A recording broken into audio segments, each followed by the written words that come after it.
Y para ello, pues, las neuronas están especializadas con las formas que ya las hemos caracterizado.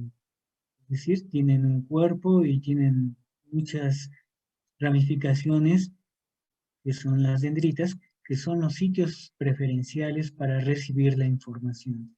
Entonces, principalmente las neuronas reciben impulsos a nivel de sus dendritas, mientras que el polo transmisor o botón terminal es el que se encarga de enviar impulsos a la siguiente célula. En el dibujo se muestra cómo en el cuerpo de esta neurona y también en sus dendritas están llegando una gran cantidad de terminaciones nerviosas y estas son botones presinápticos para hacer la conexión con esta neurona. De tal manera que una neurona puede recibir decenas, cientos o miles de terminaciones presinápticas de las cuales va a recibir información. En este dibujo se representa que las sinapsis excitatorias están como los círculos verdes y las sinapsis inhibitorias como los rojos. Entonces, simultáneamente una neurona puede recibir información tanto excitatoria como inhibitoria. Dendritas, cuerpo, incluso a nivel del cono axónico, aunque como las dendritas forman la mayor superficie de una neurona, este es el lugar donde preferentemente ocurre.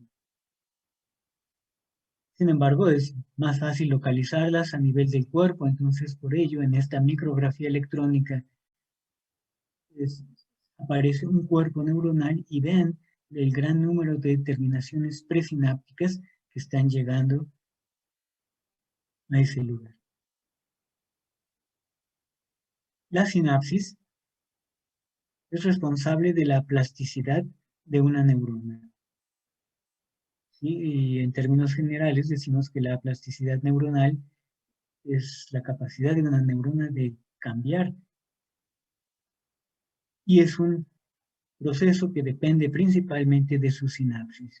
Entonces, por ello, la plasticidad neuronal puede ser considerada como una propiedad de la sinapsis de cambiar su morfología y sus propiedades bioquímicas de acuerdo a la experiencia, es decir, de acuerdo a la información que ha recibido previamente.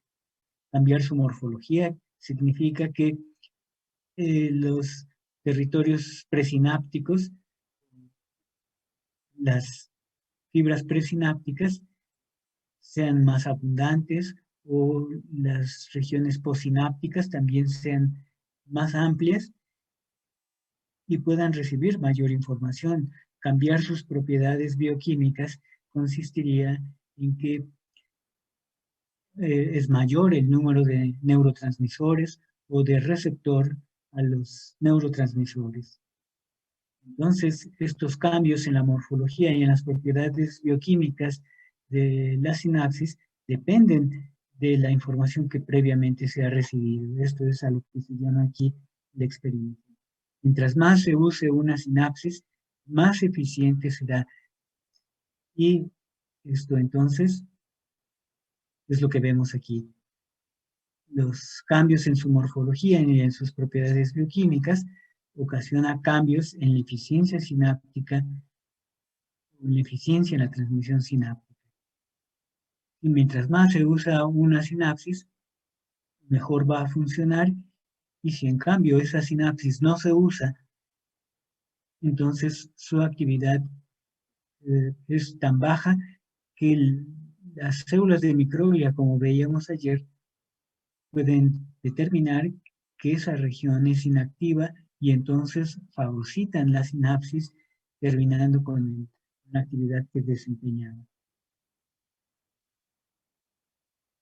Bueno, como las neuronas se comunican en la sinapsis y están especializadas para esa forma de comunicación, vemos que a nivel del cuerpo neuronal es un área en la cual pueden llegar muchos botones presinápticos, que son estas prolongaciones blancas que llegan al cuerpo de una neurona que está en el fondo en amarillo. También llegan a las dendritas y son las dendritas los principales sitios sinápticos. Se está amplificando aquí una sinapsis en la cual participa una dendrita, ¿sí? Este sería el tronco dendrítico principal, y emite colaterales pequeñas llamadas espinas dendríticas. Estas son las partes de las dendritas que intervienen en la sinapsis. Y entonces vemos cómo reciben a una fibra presináptica, botón terminal, y está ocurriendo entonces la comunicación entre estas dos neuronas. Vamos a indicar la clasificación de la sinapsis, o varias clasificaciones de la sinapsis, y el primer criterio que vamos a usar es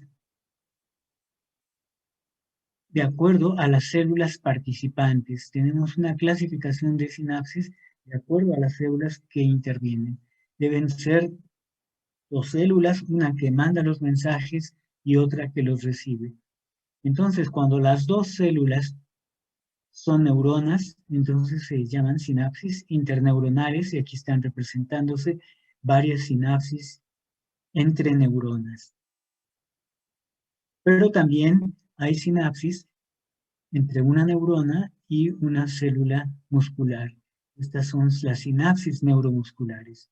El músculo esquelético, el músculo cardíaco, el músculo liso, son las siguientes células y siempre van a ser las receptoras de la información, mientras que la neurona es la que transmite los mensajes. Por ello que se deben escribir así, sinapsis neuromusculares, y no al revés, como músculo neural, porque en primer lugar se debe colocar la célula transmisora y en segundo la célula receptora. Igual pasa con las sinapsis neuroepiteliales. Tenemos que una neurona es una célula que puede establecer sinapsis con células epiteliales, principalmente las células de las glándulas, el epitelio glandular. Entonces, esta es la célula que transmite los mensajes y quien los recibe son esas células epiteliales glandulares, y la respuesta es la secreción. Estamos aquí considerando principalmente a las glándulas exócrinas. De estas sinapsis, a las que más nos vamos a referir son a las sinapsis interneuronales. Entonces aquí tenemos un segundo criterio de clasificación de la sinapsis, y es considerando la parte de la neurona que interviene en la sinapsis, o las partes de las neuronas que intervienen en la sinapsis. El tipo más común de sinapsis es en el que la célula transmisora presenta aquí su botón terminal. ¿Sí? Vemos que este es un axón y aquí está el botón terminal de este axón. Y el botón terminal es el polo transmisor y por lo tanto es el que más frecuentemente funciona como componente presináptico. Mientras que el postsináptico es una espina dendrítica. Entonces, las partes de la neurona que aquí están participando son el extremo del axón y el extremo de la dendrita, y eso le llamamos una sinapsis axodendrítica. De igual manera que en esta nomenclatura, en primer lugar se debe colocar el componente transmisor y en segundo el receptor. La sinapsis axodendrítica manda impulsos desde el axón hacia la dendrita. También vemos que pueden ocurrir sinapsis axosomáticas. Aquí vemos, este es el axón de la neurona azul y hace sinapsis con el cuerpo de la neurona negra. Una sinapsis axosomática. Y también hay sinapsis axónicas, aunque son menos frecuentes. Vean cómo el axón de esta neurona envía impulsos al axón de la siguiente. Esto puede ocurrir poco antes del la emisión del siguiente botón terminal. Entonces, tres son los tipos clásicos de sinapsis interneuronales, que son las axodendríticas, axosomáticas y axoaxónicas. Sin embargo, en la actualidad ya se ha visto que pueden intervenir otras interacciones. Y como las dendritas son las ramificaciones más abundantes de todas las neuronas, se ha encontrado que son relativamente frecuentes las sinapsis entre dos dendritas, o les llamaríamos sinapsis dendrodendríticas. Pero pues esto ya es dependiente de las regiones del sistema nervioso central en las que las estemos estudiando. Entonces son los tipos principales que acabamos de mencionar. Además están las sinapsis dendrodendríticas y se considera que puede haber otras interacciones como sinapsis entre dos cuerpos neuronales o sinapsis en que una dendrita sea el segmento transmisor y el cuerpo sea el receptor. Vamos a indicar ahora una clasificación de sinapsis de acuerdo al mecanismo de transmisión, o sea, a través de la forma en que se comunican los mensajes. Los tipos más comunes de sinapsis en el sistema nervioso de los mamíferos son las sinapsis químicas. Y el otro tipo se llaman las sinapsis eléctricas o, como aquí dice, electrónicas. Vamos a llamarles eléctricas. Entonces, en las sinapsis químicas se usa un mediador químico conocido como neurotransmisor. Y el neurotransmisor se almacena en vesículas localizadas en la neurona presináptica, en la fibra presináptica. Y en el momento de la neurotransmisión se libera a la hendidura que separa la fibra presináptica de la posináptica. ¿Sí? Entonces aquí vemos que está amplificada esta región y vemos que esta es la membrana presináptica, la membrana de la neurona presináptica, y aquí está la membrana de la neurona posináptica. El espacio que está entre ellas se conoce como la hendidura sináptica. Durante la neurotransmisión, las vesículas sinápticas liberan el mediador químico, el neurotransmisor, a la hendidura sináptica, el cual difunde hacia la membrana posináptica, donde vemos que hay proteínas que van a funcionar como receptores de los neurotransmisores. Entonces, esta es la forma de funcionamiento general de las sinapsis químicas. Son las más abundantes en el sistema nervioso de los mamíferos. En especies inferiores o incluso en el sistema nervioso de los mamíferos en desarrollo, pueden ocurrir sinapsis eléctricas. Incluso pueden encontrarse en el sistema nervioso de los mamíferos adultos, aunque su frecuencia es mucho menor. Entonces, en este tipo de sinapsis encontramos, ya fuera de mi casa hay un escándalo de una banda pueblerina. Vamos a dejar pasarlos.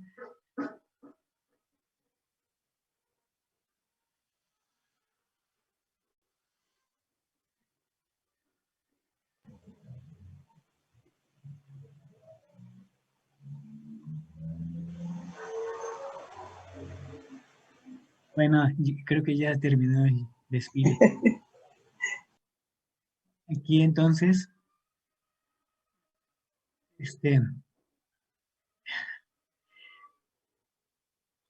estamos explicando las sinapsis eléctricas. Entonces, en las sinapsis eléctricas, vean cómo en la fibra presináptica no hay vesículas sinápticas. Es decir, no se usa neurotransmisor. Mientras que en la fibra postsináptica, bueno, pues no podríamos distinguirla de la postsináptica que vemos en este lugar. Entonces, encontramos como principal diferencia que no se usa un neurotransmisor. Entonces, veamos cómo se puede comunicar estas dos células. Para ello está aquí una amplificación y entonces lo que vemos es que está la membrana presináptica y la membrana postsináptica, como debe ocurrir al comunicarse dos neuronas. Y tenemos que también hay un espacio sináptico, pero en algunos lugares el espacio sináptico es más estrecho y además se identifican proteínas que parecen canales. Y los canales de la membrana presináptica coinciden con los de la membrana postsináptica. Estos canales se conocen como las conexinas. Entonces, las conexinas son canales muy grandes y que tienen la propiedad de acoplarse perfectamente a los de la célula contigua. Esto permite que los iones o partículas pequeñas de una célula puedan pasar sin ningún problema a los de la siguiente célula. Por ejemplo, los iones de sodio que entran durante la despolarización simplemente por la facilidad de encontrar un lugar por donde moverse, llegan a la membrana postsináptica y causan despolarización de la membrana postsináptica. Sí, esto ocurre en los lugares que se conocen como uniones de tipo nexo o uniones de abertura.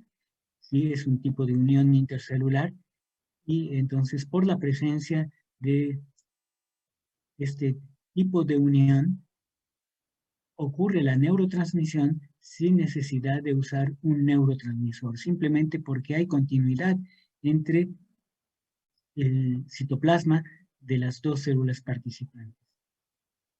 Bueno, esto es todo lo que vamos a mencionar de las sinapsis eléctricas, ya que a continuación nos vamos a referir únicamente a las sinapsis químicas, las sinapsis que usan neurotransmisores. Esta es una micrografía electrónica de una sinapsis química.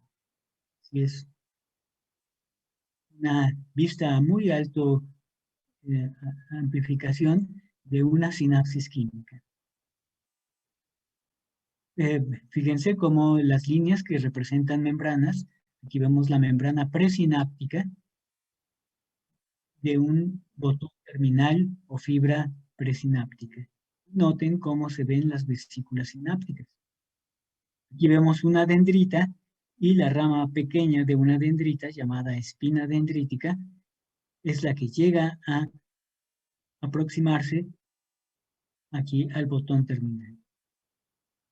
La membrana postsináptica no contiene ninguna especialización celular, la vemos como vacía, excepto que cerca de la hendidura sináptica vemos una región más oscura conocida como la densidad postsináptica, la cual es una región rica en proteínas en las que se incluyen los receptores postsinápticos. Disculpe, doctor, ¿me podría repetir el nombre de esta zona negra, por favor? Esta es la densidad postsináptica. Gracias.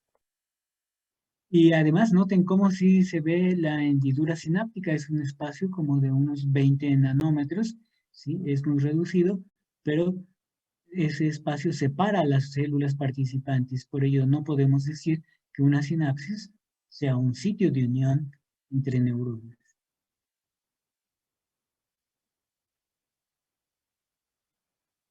Indiquemos cuál es la estructura de una sinapsis. La estructura a nivel de microscopía electrónica, por lo cual decimos la ultraestructura de una sinapsis. Entonces están representados los dos componentes más comunes en una sinapsis, que es una fibra presináptica, y vamos a llamarle la fibra presináptica, es el botón terminal de una neurona, y aquí tenemos a la fibra postsináptica, que es una espina dendrítica la mayoría de las veces. Entonces están rodeados por sus respectivas membranas y les llamaremos la membrana presináptica a esta, y aquí tenemos la membrana postsináptica. Están separadas por la hendidura sináptica. Encontramos que hay más elementos en la membrana presináptica. Incluyen las vesículas que contienen el neurotransmisor. Les llamamos vesículas sinápticas. Las vesículas están organizadas en dos niveles. Las más cercanas a la membrana presináptica se dicen que son las de la zona activa, y las más alejadas son las vesículas de la zona de reserva. Además, estas líneas representan los componentes del citoesqueleto, ya que las sinapsis también requieren sostén, además de que sirven para anclar las vesículas sinápticas que están en la zona de reserva. Como las sinapsis son un sitio de alto consumo de energía, se requiere de la presencia de mitocondrias. Por último, aquí está representado que en la membrana presináptica hay canales iónicos, pero estos, a diferencia de lo que ocurre en el resto de la membrana de la neurona, son principalmente canales de calcio. Ayer habíamos visto que la neurona tenía, para generar los potenciales de acción, canales de sodio y de potasio, pero a nivel del botón terminal, lo que predomina son los canales de calcio. Entonces, estos son canales de calcio dependientes de voltaje, y estos canales intervienen en la neurotransmisión. En el lado postsináptico, dijimos que hay una región que se llama densidad postsináptica, que nos muestra un área rica en proteínas sinápticas, en donde están los receptores postsinápticos, es decir, las proteínas de la membrana postsináptica que captan los neurotransmisores. ¿Sí? Esto es entonces los componentes más importantes en una sinapsis. Y aquí los vemos en otra micrografía electrónica. Entonces está la membrana presináptica, y en este lado, que corresponde al axono, al botón terminal, hay una mitocondria, vemos vesículas sinápticas. Luego está la hendidura sináptica y sigue la membrana postsináptica, en la cual solamente vemos la densidad postsináptica. En la densidad postsináptica encontramos estos componentes, pueden ser receptores de neurotransmisores, los cuales corresponden a canales iónicos, es decir, los receptores de neurotransmisores permiten la entrada de iones, y entonces son canales iónicos activados por el neurotransmisor, y en receptores acoplados a proteínas G. Entonces, esos son los dos tipos principales de receptores de neurotransmisores: los canales iónicos activados por ligando y los receptores acoplados a proteínas G. Y también puede haber algunas proteínas asociadas a estos receptores postsinápticos. Vemos aquí hay una enzima, la fosfolipasa C, elementos del citoesqueleto para sostener todos estos componentes. Además, hay proteínas de adhesión sináptica, ¿sí? Y aquí vemos cómo son proteínas que atraviesan la membrana celular y que tienen un componente extracelular muy grande. Las proteínas de adhesión sináptica se les conoce como neuroexinas y neuroliginas, moléculas de adhesión sináptica. Se representa aquí una fibra presináptica y la posináptica. La presináptica es el axón y la posináptica la espina dendrítica. Es característico que en la fibra presináptica estén los canales de calcio, mientras que en la posináptica los receptores de neurotransmisión. A través de la hendidura sináptica vemos que se extienden estas proteínas sinápticas. En el lado presináptico son las alfa-neuroexinas y en el postsináptico las neuroliginas. Y aquí tenemos una amplificación. Vemos cómo estas moléculas se extienden ampliamente en la hendidura sináptica, tratando de mantener en proximidad a estas dos porciones, estas dos membranas presináptica y postsináptica, y esto le da estabilidad a la sinapsis. Propiamente no se unen, pero sí se aproximan mucho y presentan la tendencia a estar lo más cercano posible. En el lado postsináptico se representa un receptor postsináptico, en este caso conocido como un receptor AMPA, es un receptor de glutamato. Vamos a indicar cómo es que se descubrió que la neurotransmisión era de naturaleza química.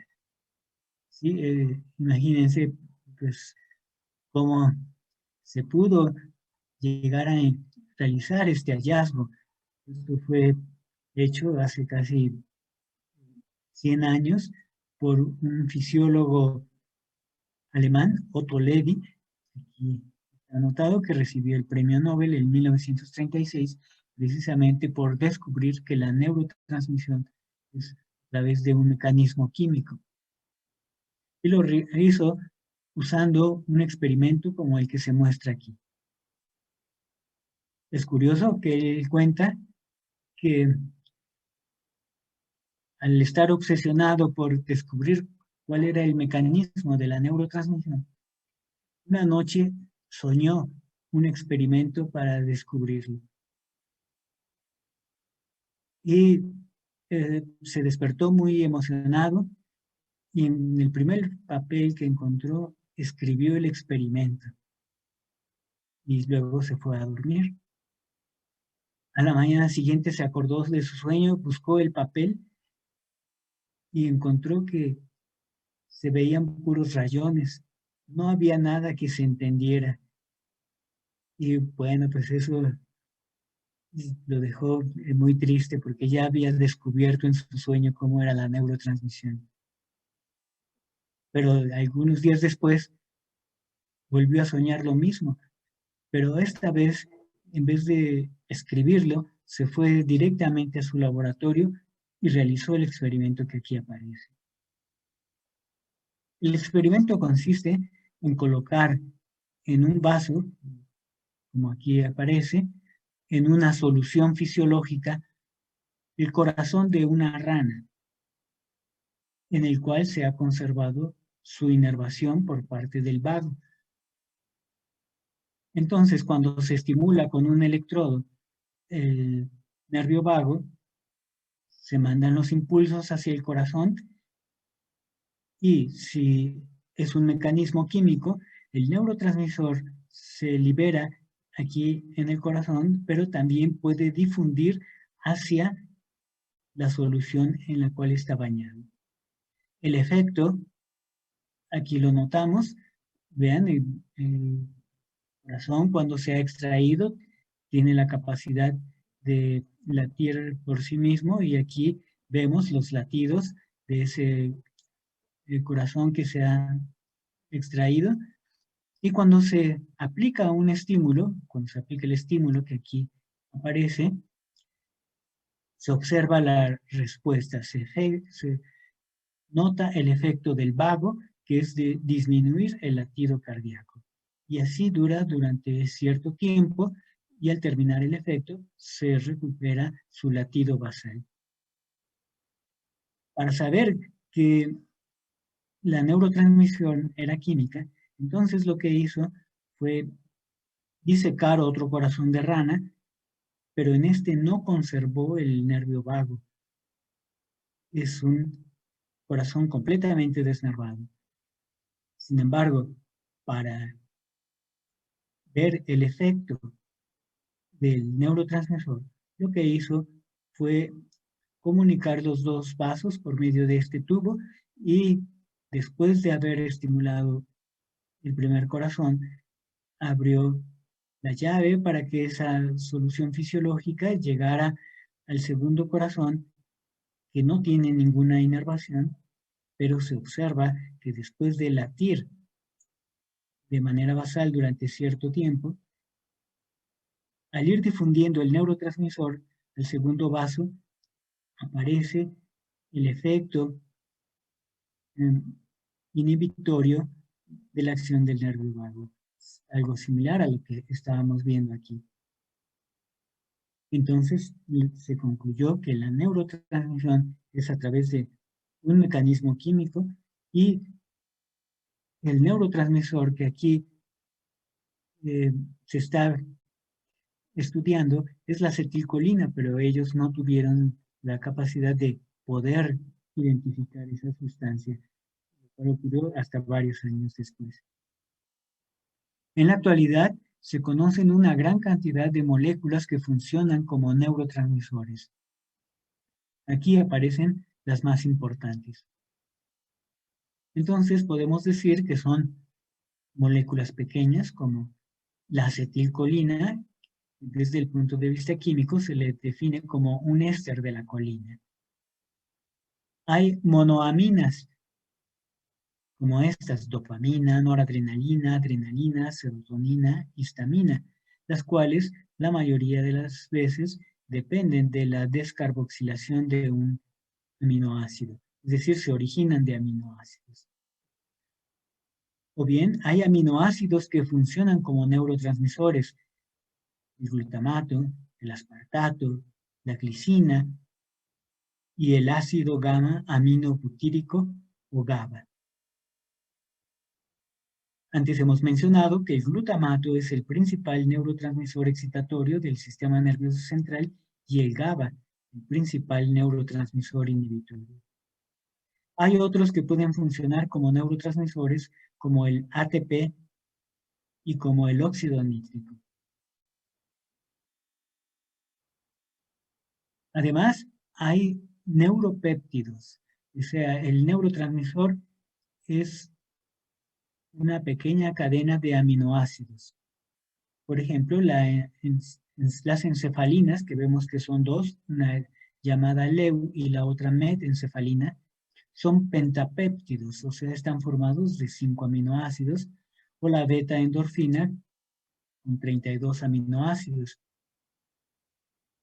Pero bueno, pues hay varios neuropéptidos, somatostatina, la sustancia P, etc. Otros que también funcionan como hormonas: oxitocina, vasopresina, la grelina, el péptido relacionado con el gene de la calcitonina. Aquí estas siglas significan la colecistocinina. Y bueno, pues estos también son neurotransmisores. Tenemos aquí una aclaración acerca del óxido nítrico, aunque es denominado un neurotransmisor, no es un neurotransmisor que tenga las características de los demás, porque no se almacena en vesículas. Y se está representando aquí cómo puede regular la actividad del músculo liso de un vaso sanguíneo cerebral. Entonces, en este caso está una arteriola cerebral, en donde esta es la luz de la arteriola y esta es la célula endotelial que forma la pared de esa arteriola. Y luego tenemos el músculo liso de la arteriola, la capa muscular de la arteriola. Entonces, como resultado del aumento del flujo sanguíneo al cerebro, la fricción de la sangre sobre la membrana de la célula endotelial provoca la activación de la enzima óxido nítrico sintasa, que provoca que un aminoácido, la arginina, origine el óxido nítrico. Y este es una molécula pequeña, inestable, y que simplemente por difusión llega a la siguiente célula. En este caso es una célula muscular. Entonces vean cómo la comunicación aquí ocurre en condiciones poco comunes. Quien está mandando el mensaje es una célula endotelial y quien lo recibe es una célula muscular. El óxido nítrico activa una enzima, la guanilato ciclasa, que convierte el GTP en GMP cíclico. Y el GMP cíclico activa a una enzima llamada la sinasa de proteínas dependiente del GMP cíclico, PKG.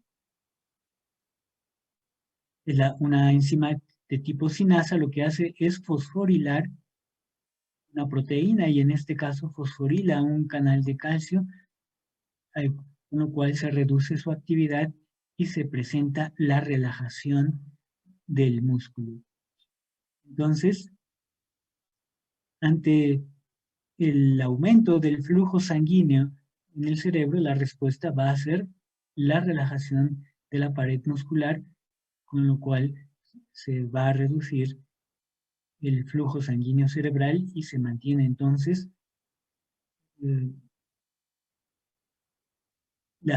el flujo apropiado a través de este mecanismo de retroalimentación negativa. Bueno, entonces en la neurotransmisión química sabemos que se usan neurotransmisores, pero la neurotransmisión química ocurre a través de dos mecanismos.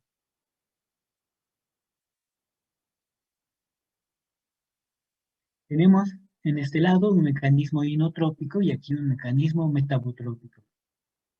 El mecanismo inotrópico se refiere a esto, a que los receptores posinápticos son canales iónicos activados por el neurotransmisor.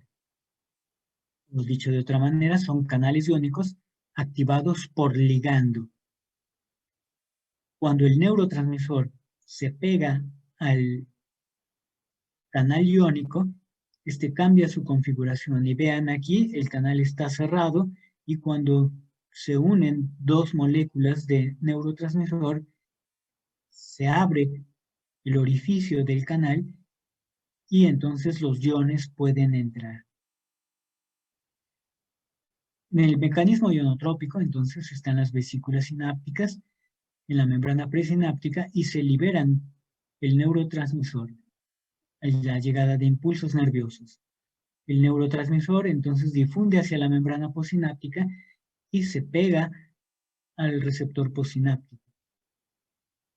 Cuando esto ocurre, entonces se abre el canal y entran los iones. Por ejemplo, entran iones de sodio y se produce una despolarización en la fibra posináptica.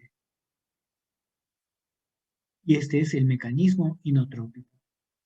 El mecanismo metabotrópico, tenemos que los receptores posinápticos no son canales iónicos, sino que son receptores acoplados a proteínas G. Por lo tanto, no hay ningún lugar por el cual pasen iones en estas proteínas.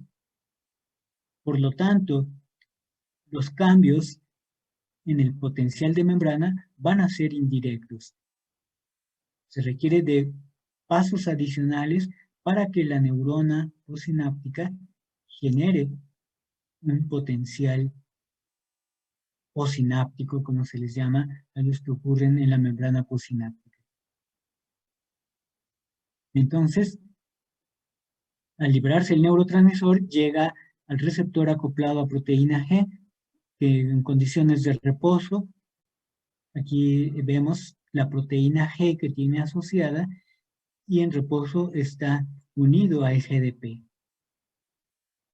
Sin embargo, cuando llega la molécula de neurotransmisor, se activa la proteína G y entonces cambia el GDP por el GTP y de esta manera se inicia una cascada de señalización en la que se pueden activar otras proteínas, por ejemplo, la adenilciclasa, que es la enzima que convierte el ATP en AMP cíclico y el AMP cíclico puede ser un segundo mensajero para activar canales iónicos que promueven la despolarización de la membrana postsináptica.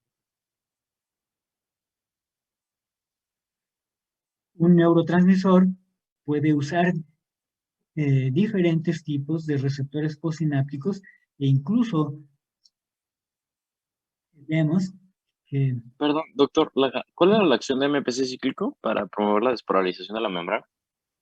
bueno, el AMP cíclico se une a una sinasa conocida como la PKA, y la PKA pues entonces fosforila otras proteínas que pueden ser incluso los canales iónicos, canales de sodio, por ejemplo, para promover la despolarización. Bien, aquí entonces tenemos Gracias. que un neurotransmisor puede tener receptores de los dos tipos, inotrópicos, o bueno, ionotrópicos, y los metabotrópicos. Los receptores ionotrópicos de la acetilcolina se llaman receptores nicotínicos, y mientras que los metabotrópicos se llaman muscarínicos, y hay hasta 5 tipos de receptores muscarínicos.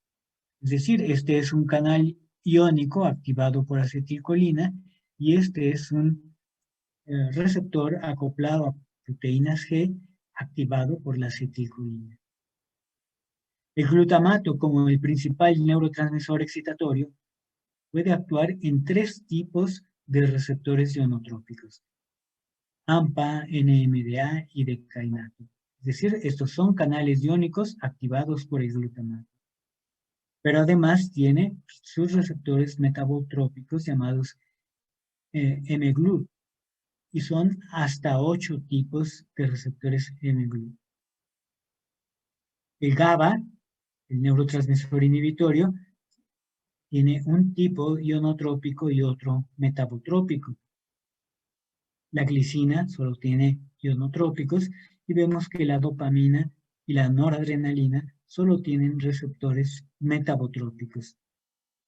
Los de la dopamina son los D1 a D5 y los de la noradrenalina se les llama los receptores alfa, y aquí están indicados 2 tipos, y receptores beta, que incluye 3. Receptores de la serotonina, un ionotrópico y varios metabotrópicos, y los receptores de la purina, de las purinas, bueno, pues son hasta 7 tipos, P2X 1 al 7, y tiene también receptores metabotrópicos, los A1 a 3 y los P210. ¿Sí? Entonces, es común que se usen los 2 mecanismos para la neurotransmisión. Vamos a indicar cuáles son los pasos en la neurotransmisión.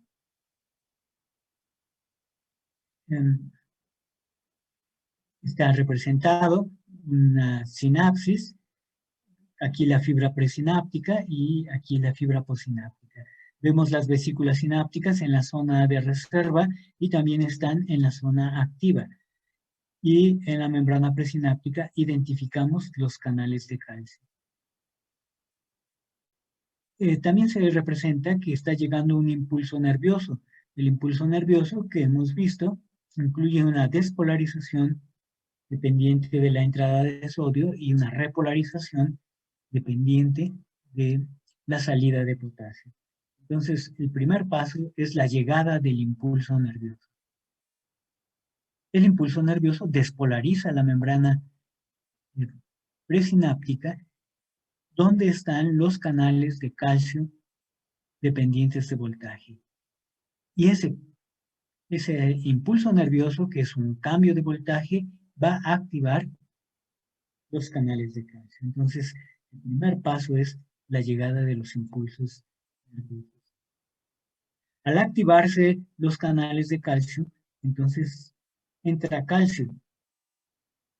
Y el incremento de la concentración intracelular de calcio va a tener estos efectos.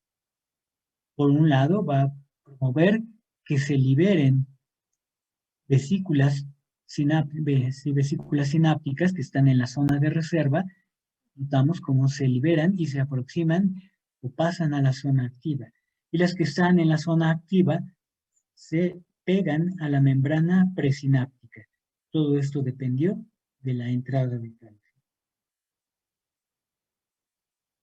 Aquí vemos la foto de Ricardo Miledi, investigador mexicano.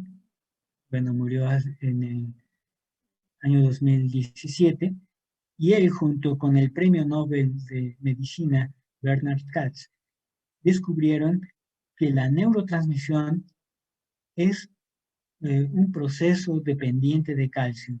¿Sí? Esta es la publicación que hicieron pues, en 1965 apenas, y pues él, después de estar mucho tiempo en Inglaterra, vino a ser profesor del Instituto de Neurobiología que está en Querétaro, que pertenece a la UNAM, aunque gran parte de su tiempo seguía siendo profesor de la Universidad de California en Davis, me parece. Y bueno, pues él hizo este descubrimiento, que la neurotransmisión depende de calcio. Aquí está ilustrado cómo es el proceso a través del cual el calcio interviene. En primer lugar, tenemos que hay vesículas cercanas a la membrana presináptica, son las vesículas de la zona activa. Estas vesículas sinápticas tienen incorporados las proteínas de la región sináptica conocidas como la sinaptobredina, la sinaptotacnina. Cuando ya tienen pegadas estas moléculas, se puede decir que son vesículas sinápticas preparadas para liberar el neurotransmisor. Noten que antes no tienen pegadas la sinaptobredina ni la sinaptotacnina. Además, aquí vemos cómo en la zona de reserva las vesículas sinápticas están ancladas al citoesqueleto por esta proteína. Entonces, esta proteína se llama la sinapsina, es una de las proteínas más abundantes en el sistema nervioso, y una enzima llamada la CAMK2 se encarga de romper a la sinapsina, romper el enlace entre sinapsina y la vesícula sináptica para que queden libres y puedan moverse hacia la zona activa, donde se les unirán las proteínas de la región sináptica. Mientras tanto, en la membrana celular vemos los canales de calcio y proteínas sinápticas de la zona activa que incluyen a la que se conoce como sintaxina y a SNAP25. Para que una vesícula libere el neurotransmisor, necesita que interaccionen las proteínas sinápticas de la membrana celular con las proteínas sinápticas de la vesícula sináptica. Entonces, por ello vemos que estas cuatro se están aproximando, tienen la tendencia a aproximarse. Entonces, cuando entra calcio, es detectado por la sinaptotacmina, que es un sensor de calcio. Y entonces provoca que la vesícula sináptica se pegue a la membrana presináptica.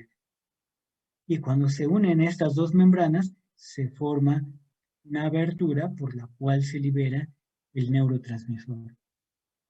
Y ese es entonces el mecanismo desencadenado por la movilización de las vesículas sinápticas. El resultado, Profesor, ¿sí?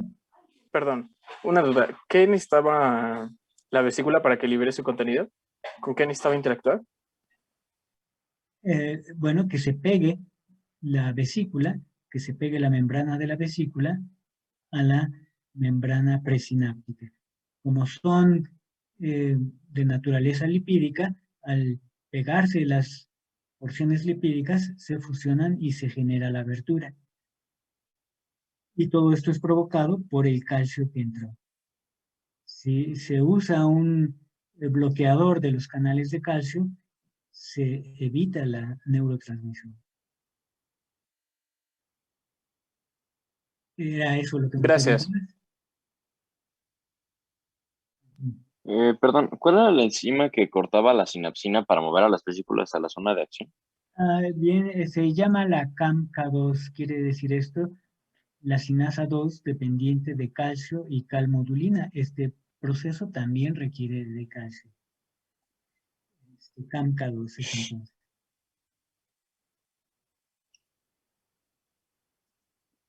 Entonces, al culminar la movilización de las vesículas sinápticas, ocurre la liberación del neurotransmisor.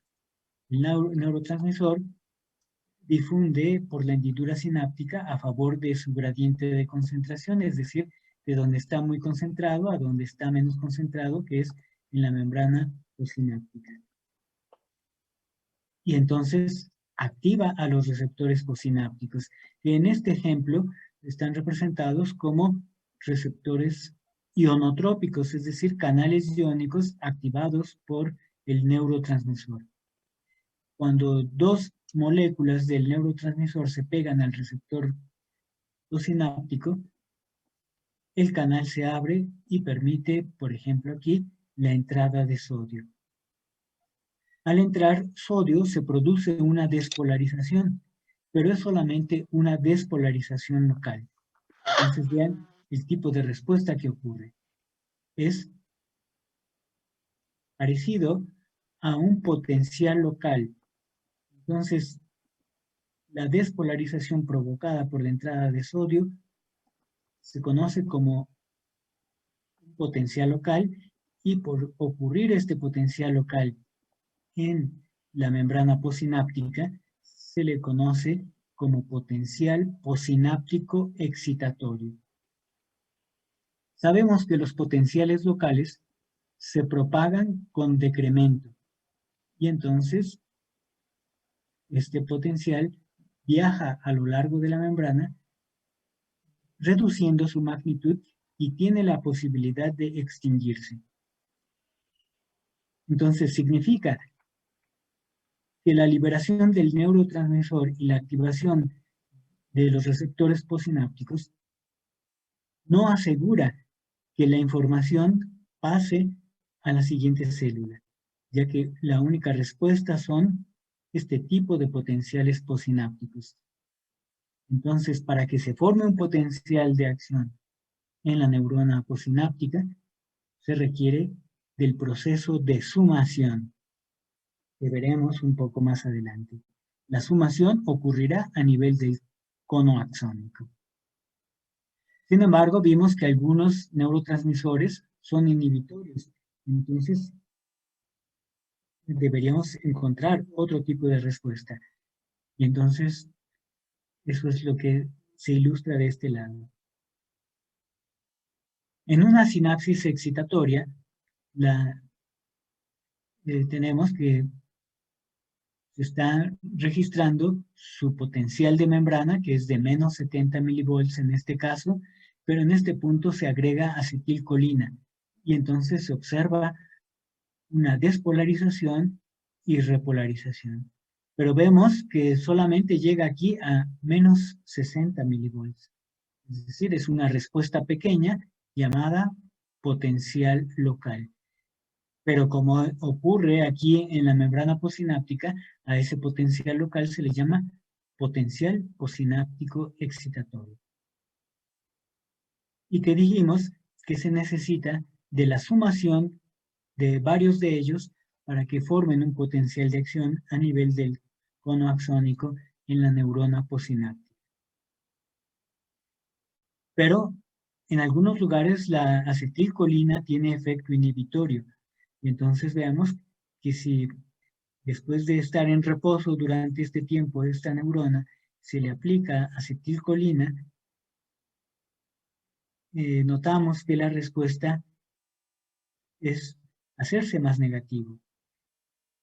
Es decir, es la hiperpolarización. La hiperpolarización depende de la salida de potasio. Entonces, si sale potasio, la neurona se hace más negativa. Al perder cargas positivas de potasio, se hace más negativa. Y el otro mecanismo es permitir la entrada de cloro. Al ganar cargas negativas, pues entonces se hace más negativa. Notemos la escala de tiempo. Aquí es en milisegundos y aquí es en segundos. Esto quiere decir que la respuesta de inhibición provocada por la acetilcolina no es una respuesta rápida, sino es a través de un mecanismo metabotrópico que es más lento. Entonces, esto fue generado por canales iónicos, es decir, es un mecanismo ionotrópico, pero cuando las respuestas son tan lentas como aquí vemos, es por mecanismos metabotrópicos. ¿Sí? Y por mucho tiempo esta neurona se mantiene hiperpolarizada.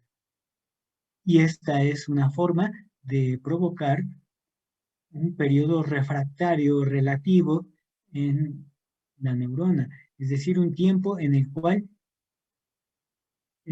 se responde menos. A esta hiperpolarización por ocurrir en la membrana postsináptica se le conoce como potencial postsináptico inhibitorio. Entonces, cuando se activan los receptores postsinápticos, tenemos dos posibles respuestas.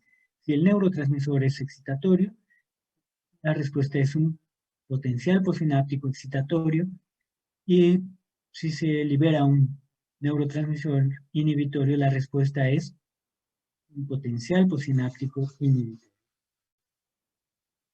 Ya que terminó el efecto del neurotransmisor, lo que ocurre es la remoción del neurotransmisor o catabolismo del neurotransmisor. Es decir, el neurotransmisor debe de quitarse de la región sináptica porque podría mantener la estimulación de los receptores postsinápticos, provocando respuestas no deseadas. Entonces son varios mecanismos a través del cual se puede remover. Uno que ya vimos es que los astrocitos capturen el neurotransmisor y de esta manera lo remuevan, incluso lo pueden reciclar, como ya vimos para el caso del GABA y del glutamato.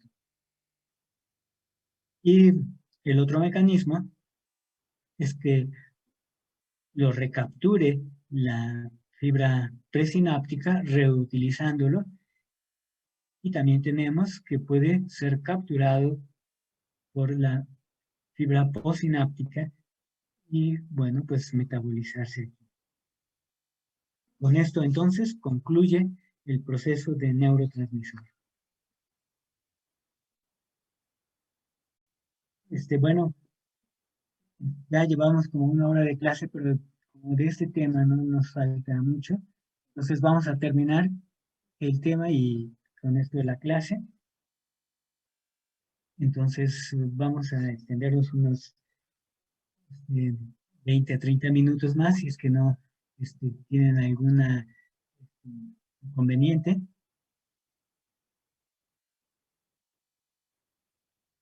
Está bien, maestro. Está bien, doctor. Bien. Bueno, pues Está bien. Sí, doctor. bien, vamos a seguir.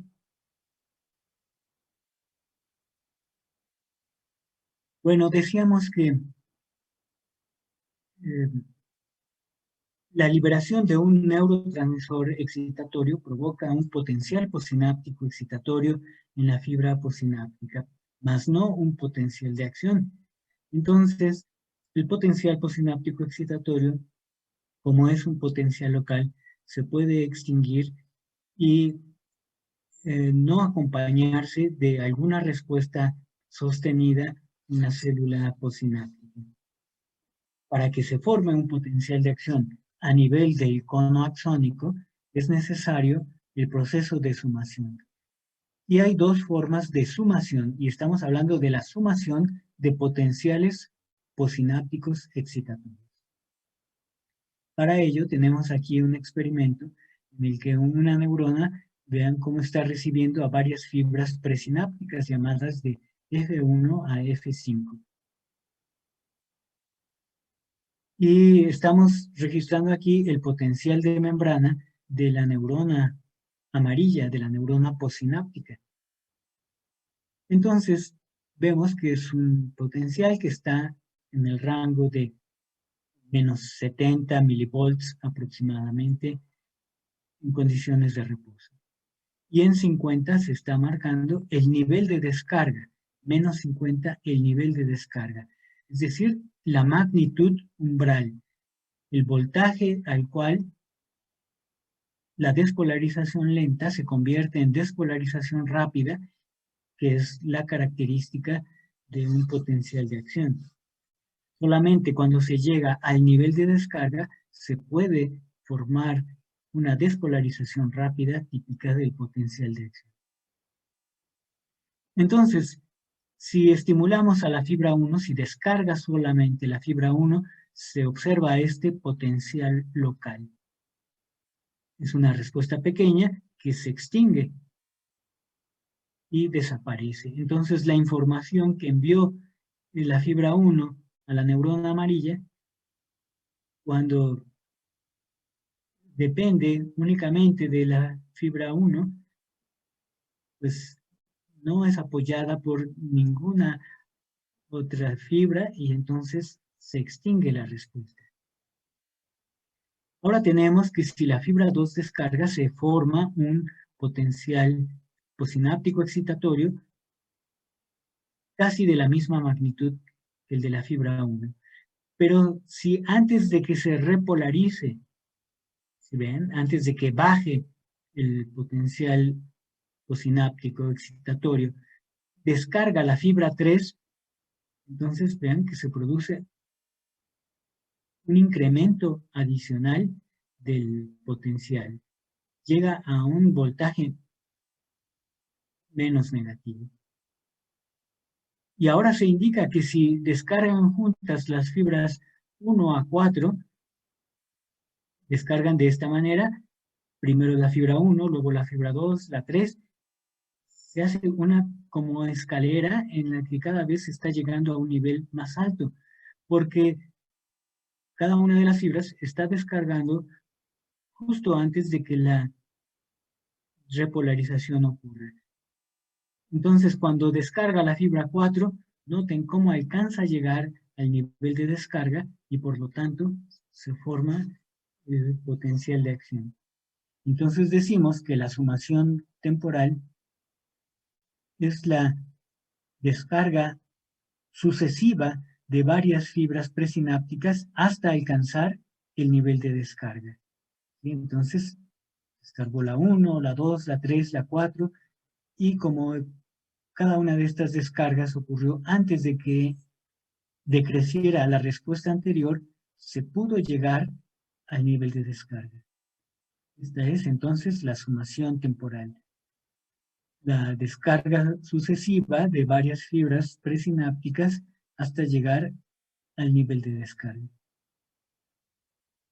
Y la sumación espacial ocurre de esta manera. Como en el caso anterior, si descarga sola la fibra 1, vemos una respuesta pequeña que se extingue. Pero ahora en este momento se indica que descargan juntas las fibras 1 y 2. Descargan simultáneamente la fibra 1 y 2. Entonces, al coincidir la activación de receptores posinápticos por las fibras 1 y 2, entonces se genera un potencial posináptico excitatorio más grande. Y ahora, si descargan juntas las fibras 1 a 3, y descargan simultáneamente, se puede llegar al nivel de descarga y por lo tanto se forma un potencial de acción. Entonces la sumación espacial es la descarga simultánea de varias fibras presinápticas hasta alcanzar el nivel de descarga. Mientras que aquí es la descarga sucesiva de varias fibras presinápticas. Aquí podemos identificar cuándo se activó cada una de las fibras presinápticas, pero aquí, como descargan simultáneamente, la actividad conjunta se ve como este cambio, esta despolarización lenta que llega al nivel de descarga. Y entonces, en el cono axónico se forma el primer potencial de acción que se va a autopropagar sin decremento a todo lo largo de la acción. Aquí tenemos una propiedad de las sinapsis glutamatérgicas. Sí, ya que terminamos de ver las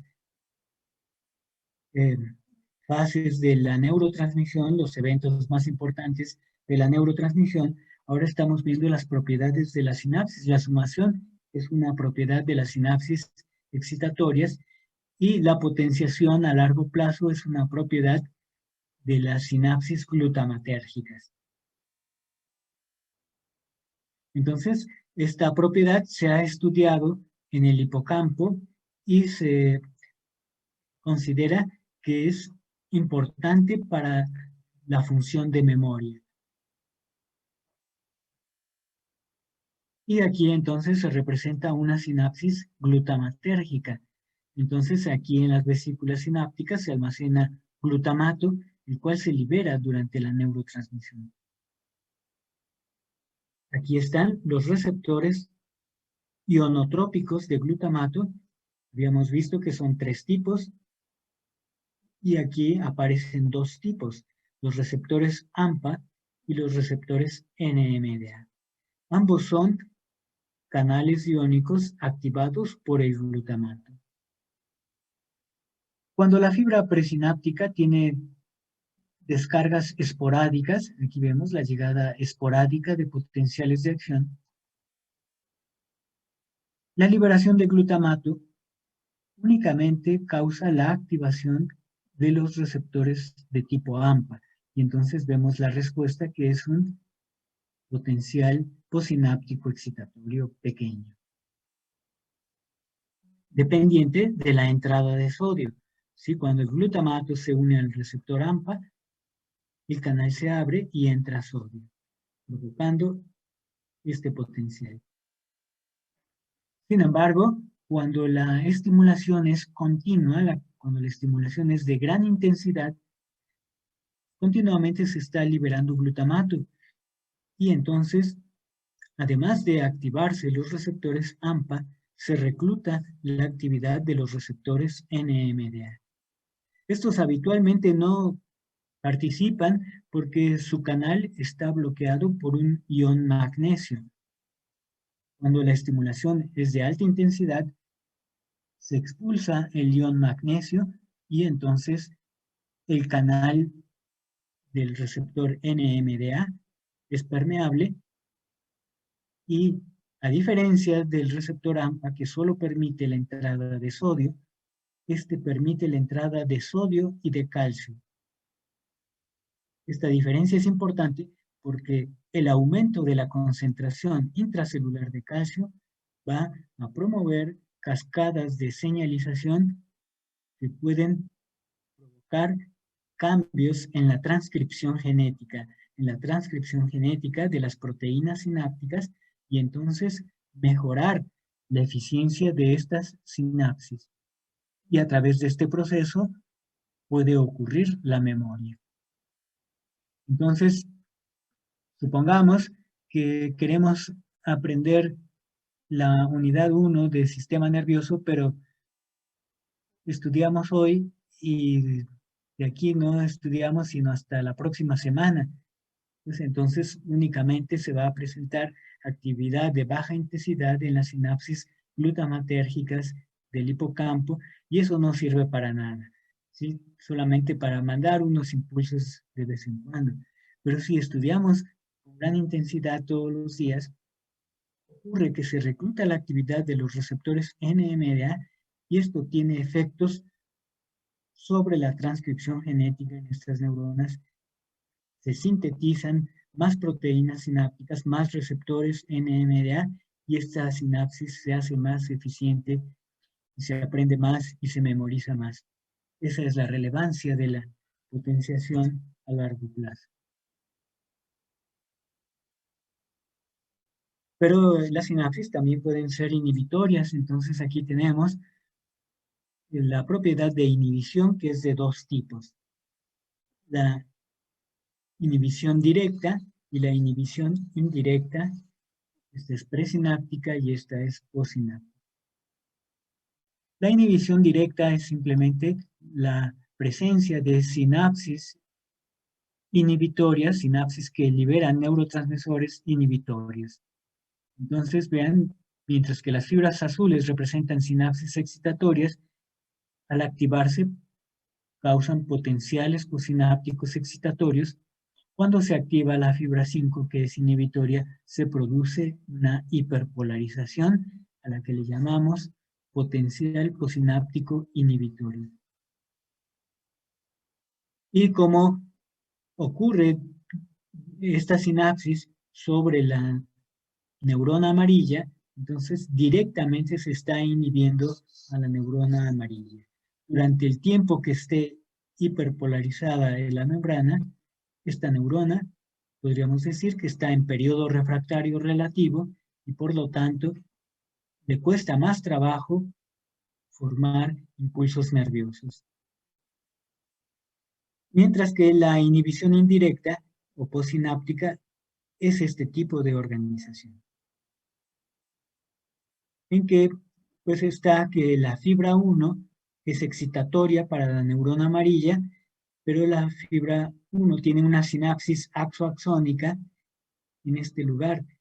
Entonces, si la neurona, bueno, si más bien si la fibra 6 descarga, provocando una respuesta inhibitoria en la fibra 1, se va a inhibir a la fibra 1 y por lo tanto no puede estimular a la neurona amarilla. Si aquí estamos registrando la actividad de la neurona amarilla, al descargar la fibra 1 se ve este potencial postsináptico excitatorio y cuando descarga la fibra 6 inhibe a la fibra 1 y por lo tanto esta no estimula a la neurona amarilla y aquí ya no vemos nada. Esta es la forma de inhibir indirectamente una sinapsis. Ahora está el efecto de oclusión.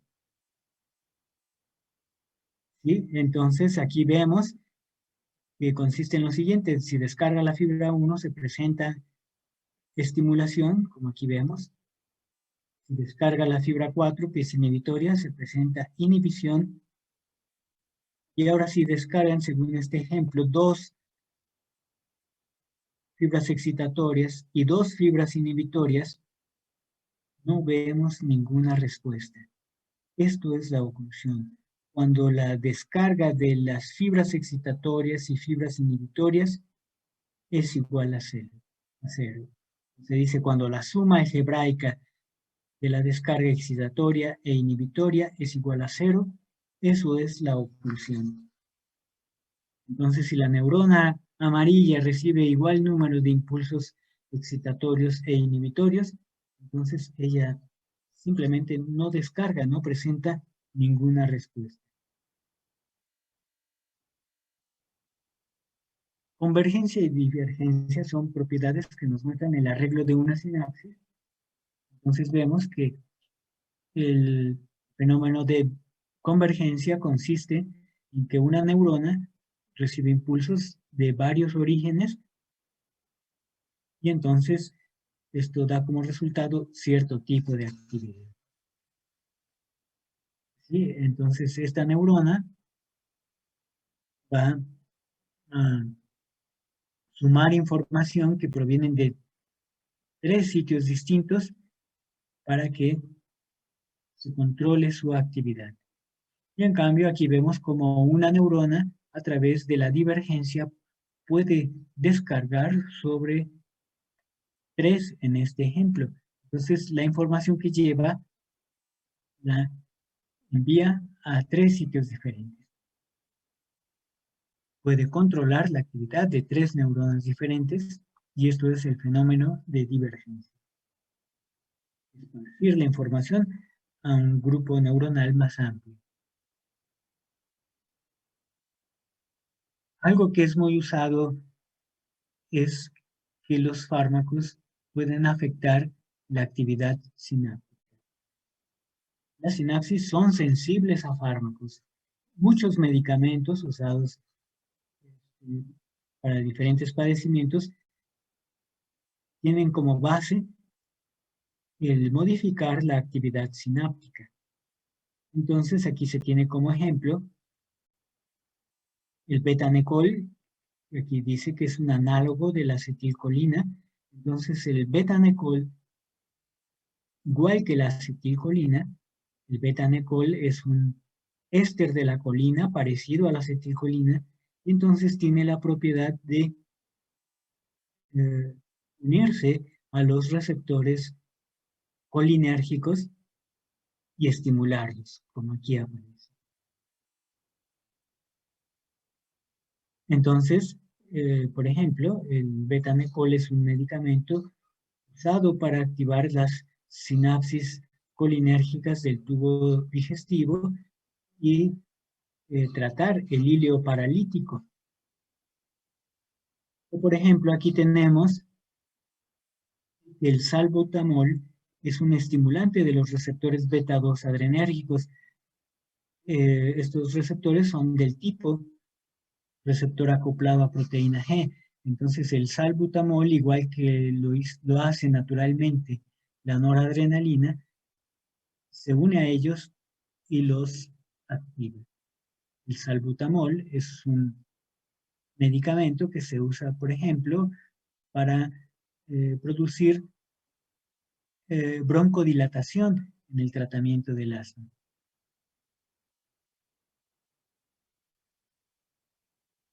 El Botox, que se han oído hablar que algunas personas, para no tener arrugas en la cara, se inyectan la toxina Botox.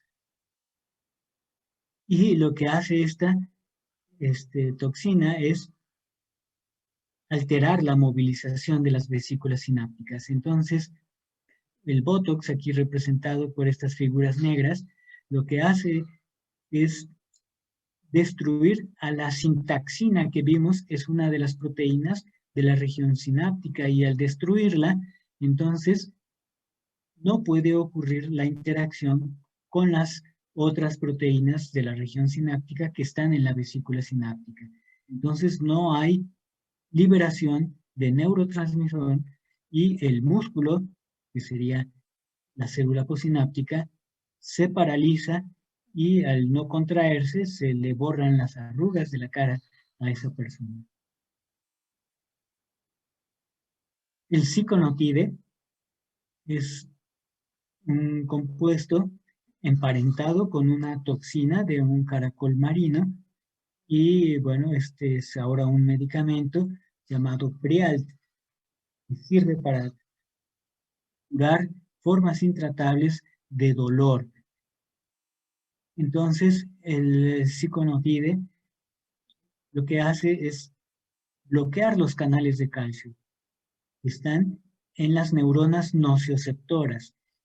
Por lo tanto, bloquean la neurotransmisión del dolor.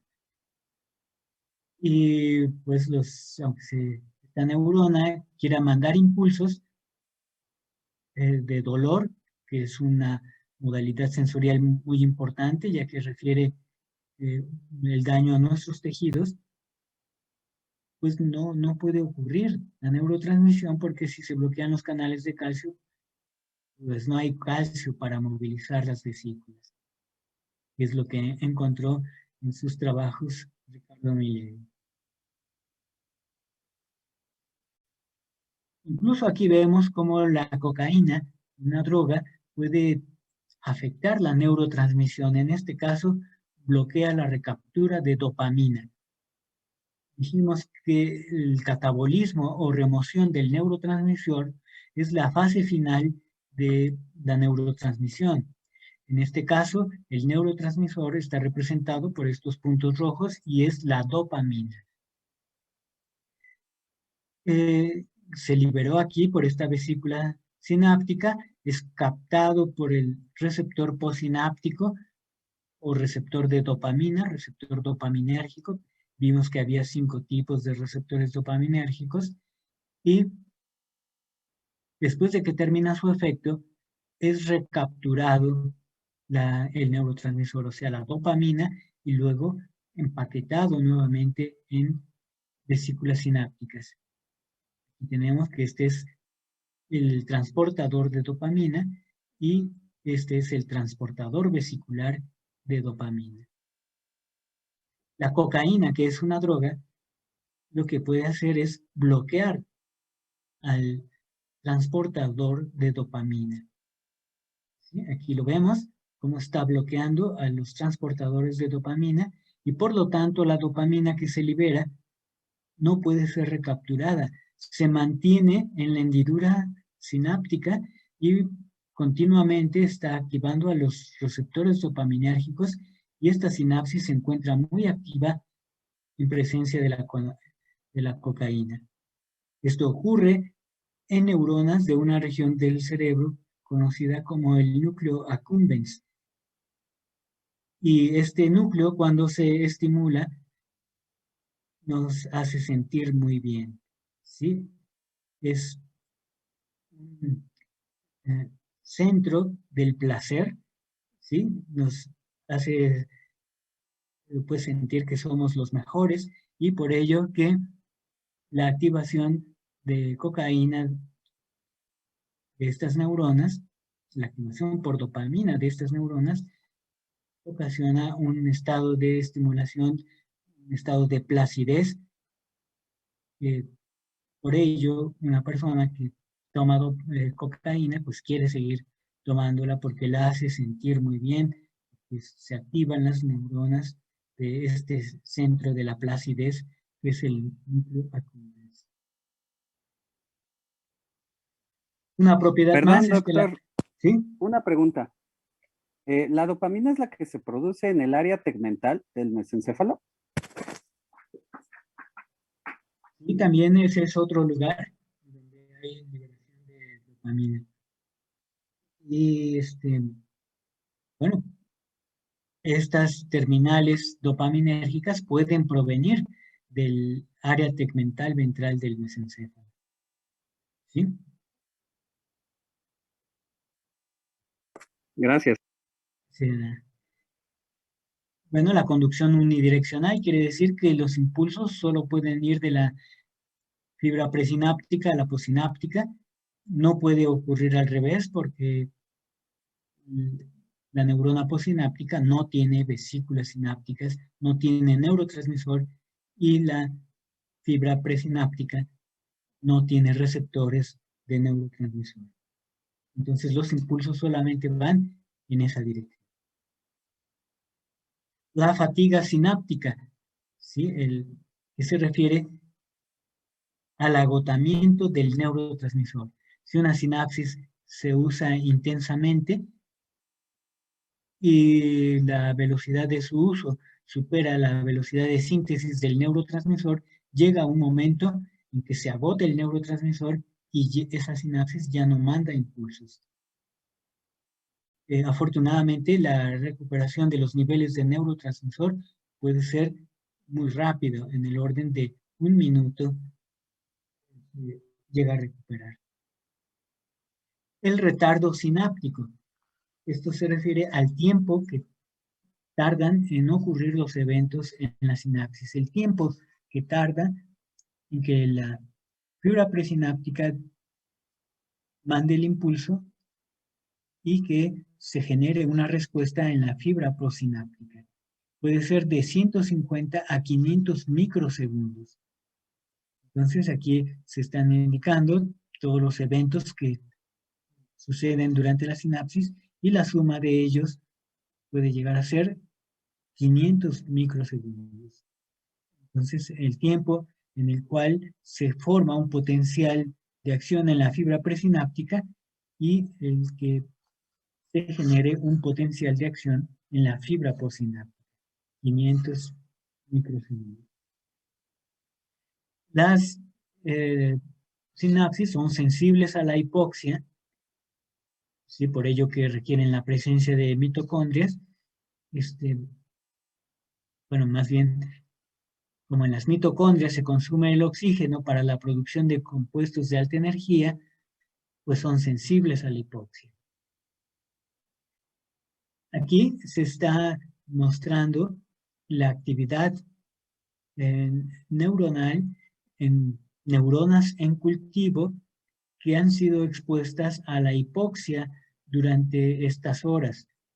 Entonces vean cómo se reduce la actividad sináptica durante la hipoxia y al terminar el periodo de hipoxia, bueno, la actividad sináptica aumenta. Entonces se está determinando aquí como la frecuencia de disparo de potenciales de acción en estas neuronas en cultivo. Se ve que la hipoxia es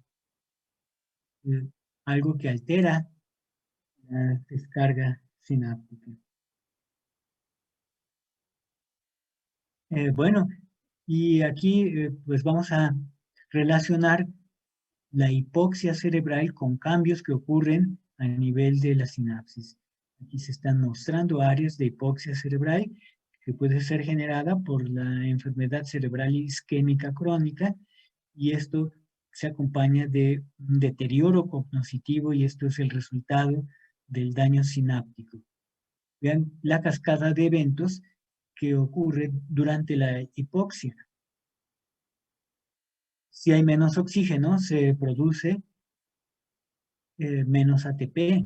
Entonces hay menor actividad de la bomba de sodio y potasio.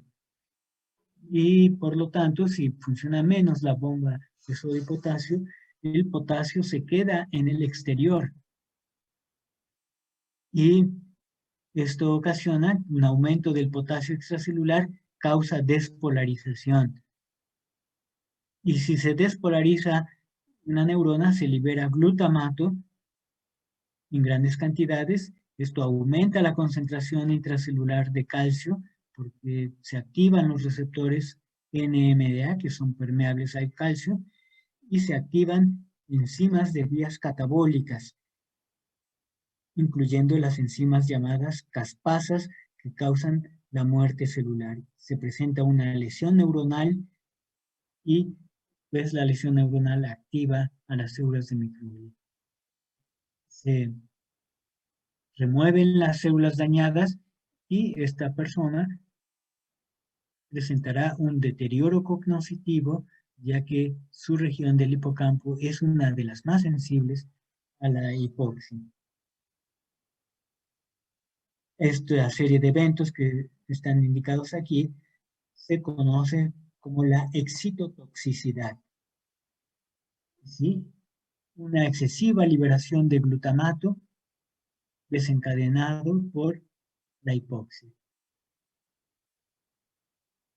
¿Sí? Entonces, en ¿Puede repetir el nombre, por favor? Disculpe. es la excitotoxicidad. ¿Sí? Es decir, Gracias. se está estimulando una sinapsis excitatoria, pero en un nivel patológico, y llega a ocasionar el daño de las propias neuronas, por lo que está indicado aquí. El calcio es muy bueno para las funciones celulares en un rango de concentración, pero si su concentración se eleva demasiado, el calcio precipita las proteínas y además pues, activa las enzimas catabólicas, enzimas proteolíticas, enzimas que causan lipólisis y a las caspasas que desencadenan la muerte celular. Bueno, aquí entonces vamos a terminar esta clase. Nos vemos en la próxima semana cuando iniciaremos la segunda unidad.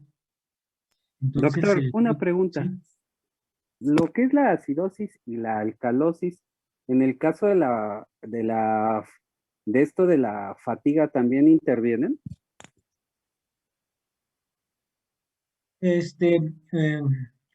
Pueden influir, pues, aunque pues, los que indicamos son los que más se han estudiado en las regiones sinápticas.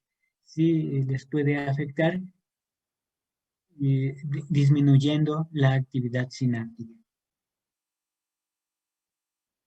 Gracias. Sí, sí se puede presentar. Bueno, les decía que en el lunes de la próxima semana, a las 6 de la tarde, vamos a hacer el examen de la unidad 1. Entonces, el temario es todos los temas de la unidad 1. Espero que ya hayan descargado el programa y visto los temas y también descargado la guía de estudio de la primera unidad, donde de manera más detallada se indica qué es lo que se debe saber para esta unidad. También tienen una tarea del tema de la neurofisiología, la cual pueden entregar a partir de mañana y hasta el viernes. De todas maneras, el lunes próximo iniciamos a las 5 de la tarde con el tema del área espinal. ¿Quieren hacer alguna pregunta o comentario? Sí, perdón, doctor, ¿el examen se va a hacer en la plataforma o aquí nos lo va a dictar usted? Va a ser en la plataforma.